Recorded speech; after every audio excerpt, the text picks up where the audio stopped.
Iteka n'umunezero ntangere vyo gusubira kubana namwe banywanyi bacu muriko murabana natwe makuru n'ibiganiro vya misi yose tubandanya gushikiriza kuri no mbonesha kure yacu ari nayo yanyu Muhuza TV. Uyu n'umwanya tugiye kubageza ko amakuru agezweko muri kano kanya ngaha mu gihugu c'u Burundi, akaba ari amakuru tuza kugaruka kuri vyinshi bigiye bitandukanye. Turaza kugaruka mu gisata c'ubutungane, ica politike ndetse n'igisata c'ubudandaji.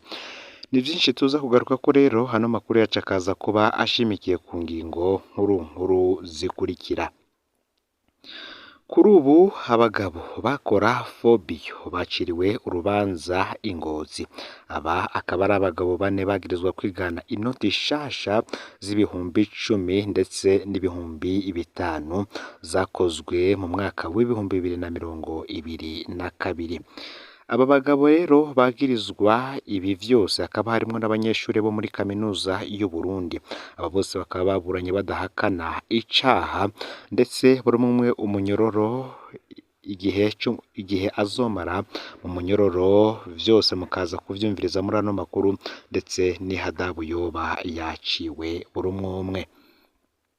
Mu yandi makuru reka tubabwire ko ibintu vyakomeye cane ngaho mu Gatumba bariko baniganira ibitoro vy'amagendo.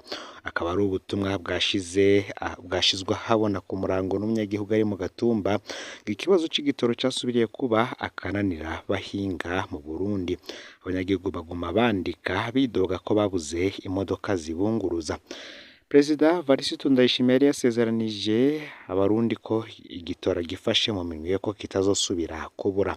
Major Jean Albert Manigomba arongoye Regideso yemereye abarundi ko afise amamiliyoni y'igitoro muri Tanzania ko kitazosubira kubura na gatoyi. Ndetse n'uno munsi bakaba batangaje ko igitoro ngo kiratangura gushika ngaha mu gihugu c'u Burundi mw'isaha y'isasita z'ijoro. Reka tubitegereze tuze kuraba ico biza gutanga, niba ku munsi w'ejo mu gatondo igitoro kizaba cakwijwe mu gihugu hose. Mu yandi makuru turaza kubabwira ibirabana n'ibiri kuba mu mugambwe SNL urongowe na Rwasa. Bamwe mu banywanyi b'uyu mugambwe SNL bati ntawo kwagiriza intwaro ko yivanga mu bikorwa n'itunganywa ry'umugambwe SNL. Ibi bikaba biri mu rwandiko abanywanyi b'uyu mugambwe 10 bari mu biro bikuru vya politike vy'umugambwe bashize ahabona ku igenekerezo ya 26 ruheshi umwaka wa 2023, basaba ko umukuru w'uyu mugambwe SNL Rwasa hatokwirengagiza gutorera umuti amatata ari indani mu mugambwe, yitwaje ko hoba hariho abashaka gushinga SNL nyakuri babifashijwemwo n'intwaro.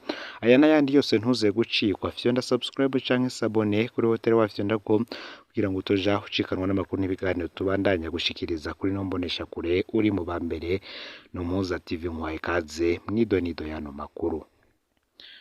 Nkuko natanguye mbibabwira mu mfunyafunyo, reka ano makuru yacu tuyatangurire mu gisata c'ubutungane, aho babagabo bakora faux billets baciriwe urubanza i Ngozi. Aba n'abagabo bane bagirizwa kwigana inoti nshasha z'ibihumbi 5 ndetse n'iz'ibihumbi 10 ngo baciriwe urubanza kuri uyu wa mbere w'iyindwi. Ibihano bitandukanye harimwo umunyororo na sentare nkuru ya Ngozi wagiriwe n'icaha cyo kuzana uwo mugambi akongera akagerageza gukoresha ayo mafaranga, we yahanishijwe umunyororo w'imyaka 15 n'ihadabu y'umuliyoni. Sentare kandi yamutegetse kuriha banki nkuru y'igihugu BRB indishi y'akababaro y'imiliyoni 3. Abandi babiri bagiriwe n'icaha cyo kwigana izo noti baciriwe gupfungwa imyaka 10 n'ihadabu y'ibihumbi 500 umwe. Abo bari basanzwe bafise akazu bakoreramwo ibijanye no gufotora impapuro, ari naho bivugwa ko hafatiwe amafaranga arenga ibihumbi 300 yari amaze gukorwa.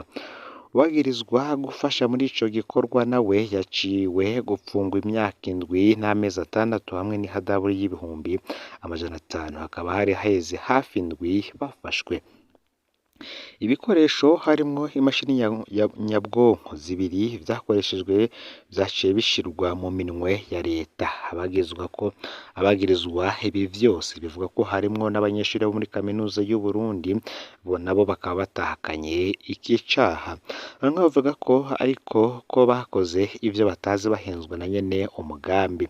Uwo nawe yasiguye ko ayo mafaranga arayo gukinisha mu ndirimbo no mu vyese ibitanyuze sentare nkuru ya Ngozi, nyene buri wese agakatirwa igihe azomara mu munyororo, harimwo uyazomaramwo imyaka 15, haba imyaka 10 ndetse n'uw'imyaka 7 n'amezi 6 mu munyororo. Ibikoresho bakoresha vyose bikaba vyashizwe mu minwe ya leta. Reka ano makuru yacu tuyabandanirize mu mugambwe seneri. Bamwe mu banywanyi b'uyu mugambwe bati ntawo kwagiriza intwaro ko yivanga mu bikorwa n'itunganywa ry'umugambwe seneri. Bikaba biri mu rwandiko abanywanyi ba seneri 10 bari mu biro bikuru vya politike vy'umugambwe bashize ahabona kugenekerezo 26 ruheshi umwaka w'ibihumbi 2023, basaba ko umukuru w'umugambwe seneri atokwirengagiza gutorera umuti amatata arimo indani mu mugambwe, yitwaje ko hoba hariho abashaka gushinga seneri nyakuri babifashijwemwo n'intwaro. Abo bavuga ko baharanira iyubahirizwa ry'amategeko no kunywanisha inyankamugayo za seneri, ariko mukuru w'umugambwe seneri agatorwa Rwasa kabita ko bakoreshwa n'umugambwe uri ku butegetsi kugira ngo bashinge umugambwe seneri nyakuri. Bemeza ko icuka kibi kimaze ikiringo cababa amezi 8 gifise inkomoko imbere mu mugambwe. Mu kiganiro yahaye abamenyesha makuru mu minsi iheze, agatorwa Rwasa yavuze ko umushikiranganji Martin Teretse yoba yarivanze mu bikorwa vya seneri kandi atabifitiye uburenganzira. Ikindi yavuze nuko abo banywanyi 10 ba seneri boba bariko barakoreshwa n'ubutegetsi. Ubwo bagize ibiro bikuru vy'umugambwe babona ko kuba agatorwa Rwasa ariko harakwiragiza ivyo binyoma atakindi bigamije atari ukujuragiza abanywanyi, kubeba amacakubiri, urwanko n'inzigo mu nzego n'abanywanyi. Ivyo rero navyo ngo nta kindi bigamije atari uguhisha ukuri ku mvo nyezina zateye ibibazo n'icuka kibi birangwa muri uwo mugambwe. Abo banywanyi bakabona ko ivyo binyoma vyabaye ikigwanisho n'igikoresho co gucafuza, gutyoza, kunomya no kwigezayo uwari wese yerekanye utunenge mw'itunganywa ry'ibikorwa no mw'irongorwa ry'umugambwe, kandi ko inkurikizi yavyo ari we azobibazwa. Aba rero babona ko inzira iriho yo guheza indyane n'icuka kibi bimaze iminsi vyibonekeza mu mugambwe seneri atari ibiganiro bizira ubwiyorobetsi. Bakaba barangiza basaba abanywanyi bose guharanira batiziganya iyubahirizwa ry'amategeko y'umugambwe no gutera intege inzira zose zo gutorera inyishu ibibazo bihanze umugambwe biciye mu biganiro hagati y'abagize inzego nkuru z'umugambwe, kandi bikaba mu maguru masha.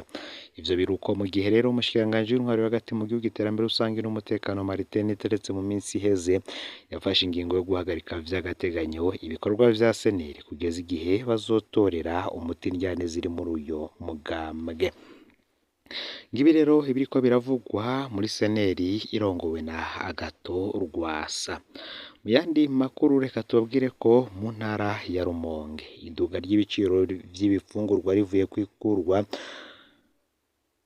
ku rubuga ry'amanoti mw'isoko nkuru ya Rumonge mu manuko bushira uburengero bw'igihugu, n'umwiheburo bivuye ku ikurwa ry'amanoti 10,000 n'ibihumbi 5 vy'amarundi. Imwe mu ngaruka zikomeye z'iryo kurwa z'iryo note n'ubukene bw'ibifungurwa. Ibibanza bidandarizwamwo ibiharage, umuceri, intete z'ibigori n'ibindi bifungurwa vyasa n'ivyera mu mpera z'indwi. Abari basigaranye ivyo bifungurwa baciye rero babenyegeza baca baridugiriza ibiciro. Kuri ubu ikiro cy'ibiharage kigurwa amafaranga 600 y'amarundi, mu gihe imbere y'iyo ngingo iheruka gufatwa yo gukura inoti mu banyagihugu ico kiro cari ku mafaranga 2,100. Ikiro c'umuceri cagurwa 3,500 mu mpera z'indwi iheze, mu gihe cahora kiri hagati y'3,000 n'3,100 imbere y'iyo ngingo. Ikiro c'intete z'ibigori caduze amafaranga 600 kiva ku 1,500 kija ku 2,100, mu kiringo kidashika indwi. Bamwe rero mu badandaza bagize ico bashikiriza bavuze ko ibifungurwa vyabaheranye vyose kuva hatangajwe iyo ngingo ya banki nkuru y'igihugu. Bati ibifungurwa vyari mw'isoko vyataguzwe vyose ari ubukene bw'amanote mashasha bwatumye bidashoboka kurangura ibindi. Amasitoke yaraheze aragaragara muri iyo soko.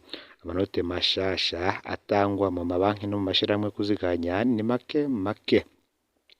Ku bw'isoko muri banki, amabanki araronswa amanote mashasha ya banki nkuru y'u Burundi. Ayo mabanki nayo ayaha amashirahamwe kuziganya no kuguranana. Ariko harimwo ingorane muri uko gutanga ayo manote. Abakiriya b'amabanki bemeza ko bamaze guca kw'ibanki barondera amanote mashasha bakayabura. Ihungabana rero ry'ibikorwa vy'ubudandaji, abadandaza bamwe bavuga ko vyabaye ngombwa ko bahagarika ibikorwa vyabo. Guhanahana amafaranga ku matelefone navyo ngo vyarahagaze mu gihe mu mpera z'indwi iheze ngo ntawe wabika canke abikura amafaranga ava canke aja hanze y'igihugu. Isoko ry'amafaranga y'agaciro naryo nyene ryari ryarapfuye, nta bikorwa vyo kuvunja amanoti vyariko biraba. Bati abakiriya nabo basanzwe mu bibanza bimenyerewe kuvunjishirizwamwo amahera mvamakungu nabo bakaba bidoga mu gisata c'ubutunzi Bujumbura cane. Fyonda subscribe canke s'abone niba utari wafyonda ko kugira ngo utojikanwa n'amakuru n'ibiganiro tubandanya gushikiriza. Sangizo n'amakuru bagenzi abo babaherereye hose kugira ngo batoje bacikanwa n'ibiriko biravugwa bigezwe ku ngaha mu gihugu c'u Burundi, hanze y'imbibe z'igihugu c'u Burundi ndetse no mu makungu ya kure. No Mpuza TV, Imana ibahezagire.